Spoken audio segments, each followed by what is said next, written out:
Hello and welcome to lecture number 38. This is topic 3.3, Black Codes, Land, and Labor.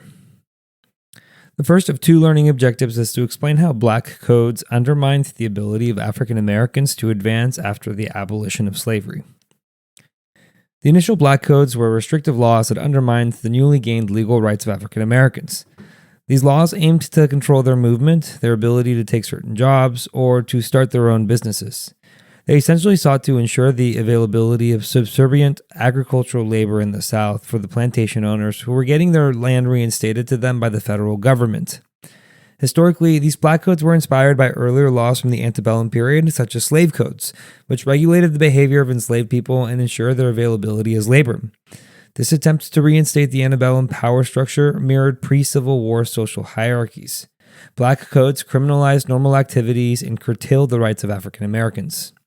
Some black codes even went as far as creating a separate judicial system in some states, where black people were subjected to the rulings of white judges and white jurors. In this new segregated judicial system, they even had two separate Bibles for black and white witnesses. The codes limited economic advancement by making it nearly impossible for black Americans to live and settle in urban areas where they could start their own businesses as craft people or sell their services. Urban migration by freed slaves threatened the Southern economy, which relied heavily on agricultural labor. Additionally, the black codes often included provisions that severely restricted African Americans' access to education, further inhibiting their economic mobility. These black codes were enacted by state governments during presidential Reconstruction, the first era of Reconstruction, which was controlled by Andrew Johnson. Johnson's policies were a stark contrast to the more progressive views held by radical Republicans who advocated for full citizenship and land redistribution for former slaves. In this period, redeemed Southern politicians who were in power before the Civil War were put back in power through a lenient readmission process.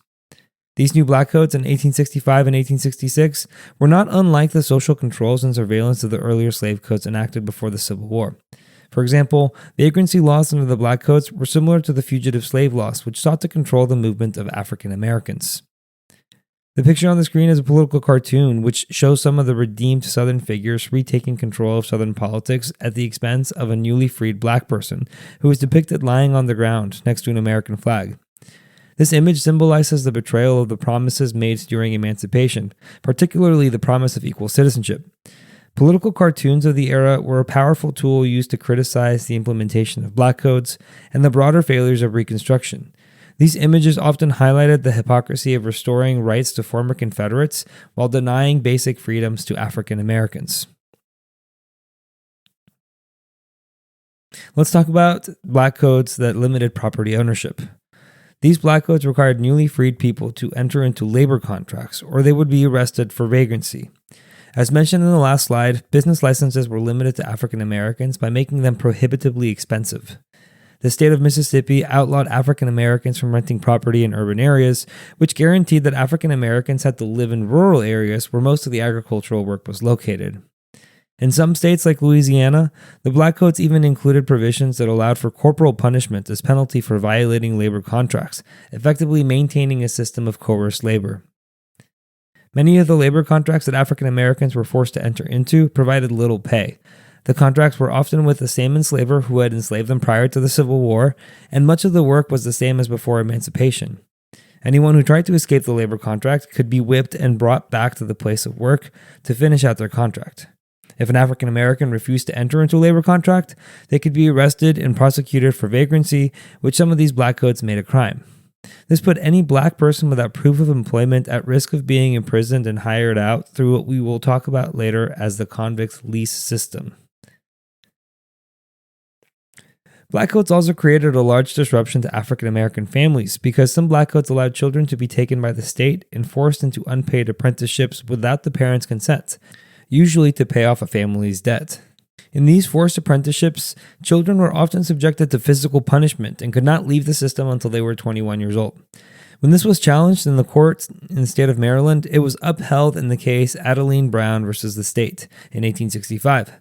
However, just 2 years later, it was overturned because its provisions for black youths were different from the provisions the system created for white youth. This legal battle was part of a broader struggle against the systemic racial inequalities embedded in the post-Civil War legal system. The second learning objective is to explain how new labor practices impeded the ability of African Americans to advance economically after the abolition of slavery. This period of economic regression for African Americans came despite the brief hope offered by the Freedmen's Bureau, which aimed to assist freed slaves in the transition to freedom. We'll start with the Access to Land and Special Field Order Number 15, which was issued by General William Sherman in 1865 after his completion of the Georgia Campaign. In this campaign, he marched his Union Army from Atlanta to Savannah, destroying infrastructure in the various towns he crossed. He gained a following of black refugees seeking economic advancement. Sherman set aside nearly 400,000 acres of land, a 30-mile wide tract from the coast to the interior that stretched from Charleston, South Carolina, down to the St. Johns River in Florida. The land was to be divided into segments of 40 acres, accessible to any family willing to work the land. Because Sherman also offered access to the use of army mules, the popular saying 40 acres and a mule emerged as a promise that black Americans thought they were due after enduring enslavement. Within 6 months of the order, 40,000 freed people began to work on that land. This redistribution of land was seen as a potential foundation for black economic independence. It was one of the earliest attempts at land redistribution in the United States, a critical issue that would later be echoed in the push for reparations for descendants of enslaved people. However, this was short-lived. President Andrew Johnson revoked Special Field Order Number 15 after he granted amnesty and pardons to about 7,000 high-ranking Confederates and wealthy landowners. This meant that these individuals regained their right to vote and access to their land. The confiscated plantations were now to be returned to their former owners, or they were sold at a low price to northern investors. These investors were often labeled as carpetbaggers by Southerners who criticized them for taking advantage of the South's post-war conditions to make money. Carpetbaggers were sometimes portrayed as exploitative opportunists, but many were actually Northern reformers who aimed to aid in the Reconstruction efforts. Johnson's reversal marked a significant retreat from the federal government's earlier promises of land and equality for freed slaves. Once the reversal happened, African Americans who had already started working on the land were either evicted or shifted into sharecropping contracts, working the same land for the original landowner. Sharecropping was a labor system that returns many freed people to plantations, often the very same plantations where they had been enslaved. The Freedmen's Bureau negotiated many of the contracts that led freed blacks back to this land. Again, there was a risk of arrest if the workers did not sign the contracts. They were required to work for the entire year and could not quit or strike. They had no means of bargaining with the landowner. The landowners provided the land, seeds, tools, and animals for the sharecropper to plant and harvest the crop. At the end of the harvest season, the sharecropper would give 2/3 of the crop to the landowner and keep 1/3 for themselves. However, the landowner was often responsible for selling the crop at the market, meaning that they kept track of all of the accounts. At the end of the year, the accounts were balanced and the sharecropper was supposed to be given their share of the crop's profit. However, plantation owners often cheated sharecroppers out of their share, claiming that they had incurred costs throughout the year that had to be paid off. Many sharecroppers ended up in debt to the plantation owner or property owner. This cycle of debt in sharecropping was so pervasive that it often passed from generation to generation, effectively binding families to the land in a system that closely resembled slavery. This new system of bondage lasted until the 1930s. The period of economic entrapment also saw the rise of tenant farming, which further entrenched African Americans into a cycle of poverty, though tenant farmers had a little bit more freedom and ability to leave the plantations. And one last note about sharecropping: while it captured African American families in a cycle of debt, there were also white sharecroppers across the South who endured similar conditions. However, African Americans who were caught in the cycle often had no other recourse and were systematically forced into it. White sharecroppers, while also victims of economic exploitation, often had more mobility and legal protections compared to their black counterparts.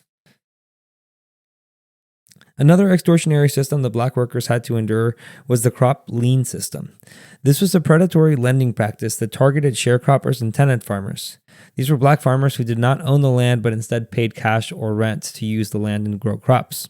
These farmers were often low on cash, so nearby merchants would offer to sell them goods on credit. The goods were usually overpriced, and the merchant and creditors often overcharged interest on the loans that these farmers were taking out. This system was essentially legalized usury, trapping farmers in cycles of debt that they could never repay. This practice was particularly exploitative because it perpetuated economic dependency, with many black farmers unable to escape the cycle of debt created by the crop lien system. The lien part of the system meant that the future harvest of the crop would be put up as collateral for the loan by the farmer. Merchants and creditors often insisted that farmers plant cotton so they could quickly sell it afterwards. Cotton was the main crop grown in the South, as it remained a cash crop, but planting cotton year after year exhausted the soil. This monoculture farming, driven by the crop lien system, contributed to the long-term soil depletion and environmental degradation in the South. Despite this, harvested crops at the end of each season often did not generate enough money to repay the debt. Farmers, therefore, entered another vicious cycle of debt accumulation, all while living in squalid conditions. The pictures on the screen show what a sharecropper's cabin on the interior of a cabin looked like from the early 1900s. These living conditions were starkly reminiscent of the slave quarters that existed before emancipation, highlighting the continuity of African American poverty and exploitation. By the turn of the 20th century, the crop lien system had become so entrenched that it played a major role in maintaining the economic stagnation of the post-Reconstruction South. The last labor system that African Americans had to endure was called convict leasing. This was a method of de facto re-enslavement that ensnared nearly 100,000 African Americans by the early 20th century. All of the former Confederate states, except for Virginia, had a legal way of implementing convict leasing. Convict leasing became an integral part of the Southern economy, with entire industries reliant on this cheap labor. The system worked by imprisoning African Americans for debt, false arrest, or other petty crimes made illegal by black codes. These prisoners could be hired out by prisons to landowners and corporations. This became a moneymaker for sheriff's departments in counties across the South because they could get as much as $3 per month for each prisoner while not having to worry about feeding or housing the prisoners. The types of companies that hired them as workers included timber companies, coal companies, and railroad companies. Convicts often had to endure harsh conditions such as being shackled while working, as shown in the pictures. They could be beaten, overworked, and underfed, and they were housed in infested accommodations with straw beds filled with vermin and other bugs. Women were also caught up in the convict leasing system, though it impacted men the majority of the time. However, the women who were brought into it also ran the additional risk of being raped or sexually assaulted. The horrific conditions of convict leasing eventually led to widespread calls for reform, and by the early 20th century, most states had officially abolished the practice, though vestiges of it continued in other forms of prison labor. And finally, here's the recap. The initial black codes implemented under presidential Reconstruction aimed to reinstate control and surveillance of black Southerners. Black codes made property ownership difficult and forced people into work contracts, and they could even take their children away. Sharecropping and crop lien systems trapped as many black Southerners in the cycle of debt, and prisons used convict leasing to further exploit black Southerners persecuted under the black codes. Thank you for watching. If you would like to watch the next lecture, click the thumbnail on the screen. And if you would like more resources to help you study, you can visit apushslides.com/AFAM. I wish you the best of luck with your studies, and I hope to see you back on the next lecture.